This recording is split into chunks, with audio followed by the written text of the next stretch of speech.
இல்லை ஐடி எம்ப்ளாயீஸ்ன்னு மட்டும் நான் சொல்லலை. ஆனால் இந்த ஆர்டிஃபிஷியல் இன்டெலிஜென்ஸை அதோட ஆபத்தை புரிஞ்சுக்கிற லெவலில் இருக்கிற முதல் கட்டத்தில் பாதிக்கப்பட போகிறவங்க இந்த ஐடி எம்ப்ளாயீஸ். ஸோ அவங்க என்ன பண்ணணும், தனக்கு ஏற்கனவே மற்ற துறையில் இருக்கிறவங்கெல்லாம் தனக்கு பாதுகாப்புக்கு சங்கம் வச்சுருக்காங்க. உங்கள் துறையில் சங்கமே இல்லை. சங்கம் இருந்தால் ஓரளவுக்கு டிஃபெண்ட் பண்ணி நிற்க முடியும் உங்களுக்காக. குறைந்தபட்சம் சங்கம் சேரணும்ல. அப்போ தானே நீங்கள் ஒன்றும் இல்லை, ஒரு ரெகுலேஷன் சட்டம் வேணும். நீங்கள் எப்படி கலெக்டிவ் பார்கெயின் பண்ணுவீங்க? அரசுகிட்ட பார்கெயின் பண்ணணும். எப்படி பார்கெயின் பண்ணுவீங்க? Without having a union. நீங்கள் தான் யூனியனைஸ் ஆகணும். இது வெளியிலிருந்து ஒருத்தர் உங்களுக்கு பண்ணி கொடுக்க மாட்டாங்க.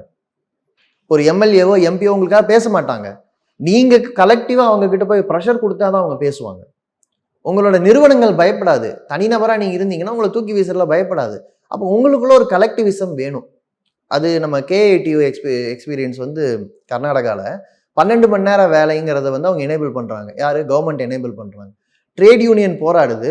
இன்னைக்கு 12 மணி நேரம் சட்டத்தை வந்து அமல்படுத்த மாட்டோம் அப்படின்னு சொல்லி ரிவோக் பண்ணுற அந்த இடத்துக்கு எப்படி அவங்க வர முடியுது? ட்ரேட் யூனியனைஸ் ஆகிறதுனால தான்.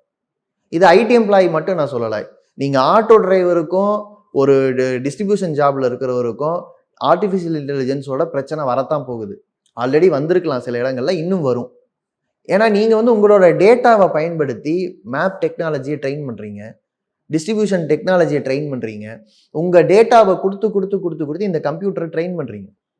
ஆனால் இது எதுக்குமே உங்களுக்கு அந்த நிறுவனம் திரும்ப பே பண்ணலை.